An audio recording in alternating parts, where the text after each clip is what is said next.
कितना सुंदर कहा है। तुमरुका जी चंचुला देवी से कह रहे हैं, चंचुला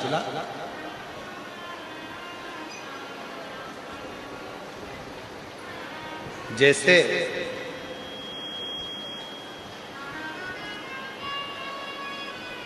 गंगा के तट पर पड़ी हुई बालू रेत,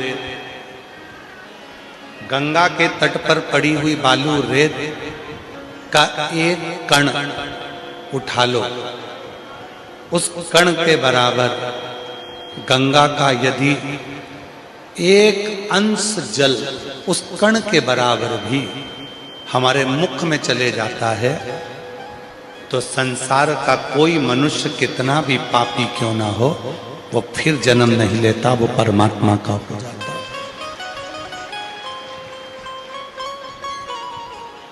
जरा विचार करिएगा, भीतर सोचे। इसको बढ़ा दे बाबा, अंदर के स्पीकर उन बढ़ाओ, और जितने स्पीकर अंदर पंडाल में लगे उसको भी बढ़ाइए।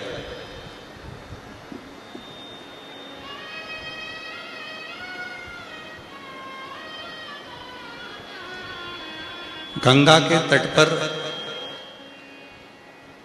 जो बालू रेत पड़ी हुई है,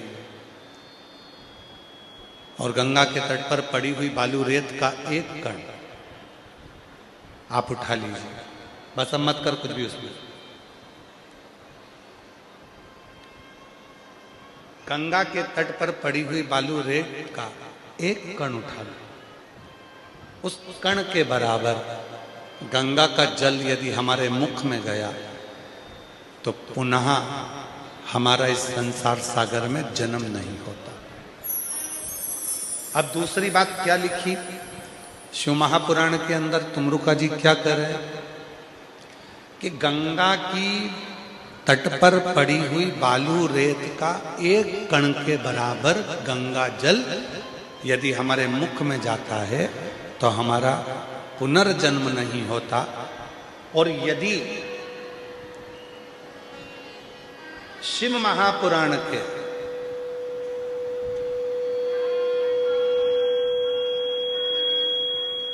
शिव महापुराण के एक अंश को भी संसार का मनुष्य अपने शरीर को धारण करने के बाद, मानव देह धारण करने के बाद, मात्र एक अंश, 3 घंटा भी जाने दो, 1.5 घंटा भी जाने दो,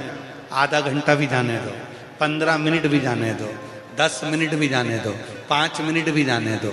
1 मिनट भी जाने दो,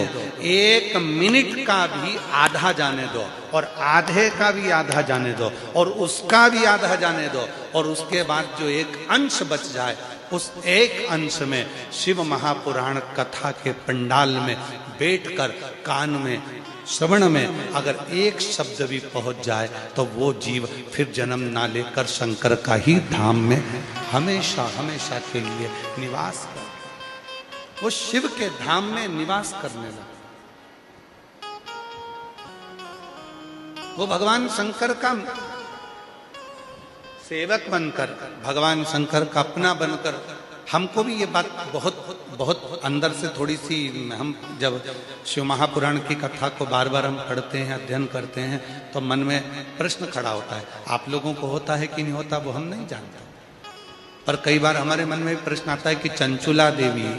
जिसका पति बिंदु चोर था, चोरी करता था, बिंदु वैश्यावृत्ति भी करता था, पर स्त्री का गमन करता था, दूसरी स्त्री के चक्कर में था, बिंदु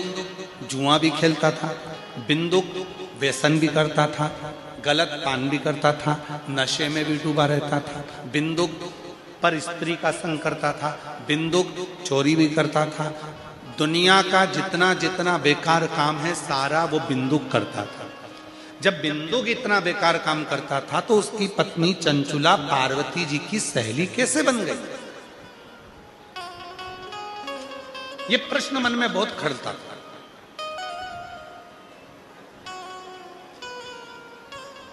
ये मन में ये प्रश्न बार बार आता था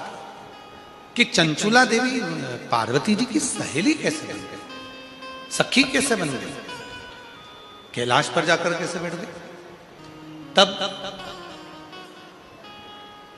2 दिन से हम इस प्रश्न के उत्तर को ढूंढने का, अपने मन में आए हुए प्रश्न को ढूंढने का प्रयास कर रहे थे उत्तर को। तब जाकर आज मत्स्य पुराण में इसका उत्तर मिला।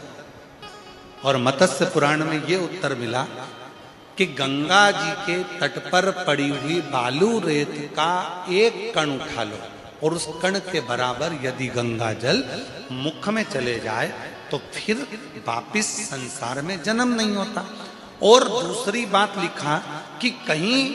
शंकर के नाम को, शिव के मंत्र को या शंकर की कथा को एक अंश श्रवण कर ले तो वो जन्म तो नहीं लेगा पर शंकर का परम भक्त होकर उसी के धाम में निवास करने लगेगा।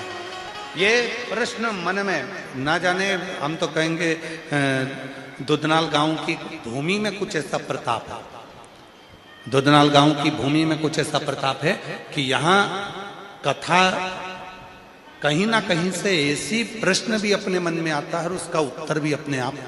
भगवान निकाल देते। बहुत दिन से मन में प्रश्न था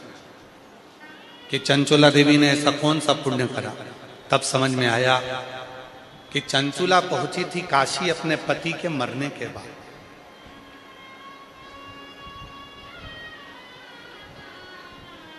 चंचुला खरीद रही थी वस्त्र अपने पति के मरने के बाद। वहीं पर चंचुला देवी को कानों में कहीं पर कोई ब्राह्मण शिव पुराण की कथा कर रहा होगा। चंचुला देवी के कानों में एक क्षण की वो पुराण चली गई, एक क्षण की कानों में। और चंचुला गंगा जी के जल से बाहर निकली, कपड़ा लेकर गंगा के जल पर गई, वहां से बाहर आ रही थी, पांव फिसल गया, मर गई और पार्वती जी की सहेली बन गई। एक क्षण, मात्र क्षण, एक क्षण।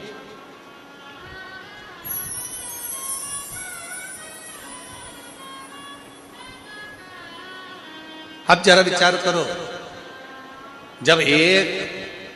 क्षण मात्र की शिव पुराण कानों में जाती है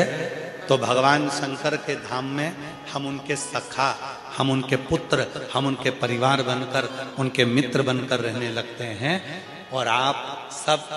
लाखों की संख्या में आकर जब भगवान शंकर की कथा को 2 घंटा, 2.5 घंटा, 3 घंटा रोज श्रवण करते हो तो निश्चित है कि तुम भगवान शंकर की गोद में बैठोगे, शिव की गोद में विराज नित्य।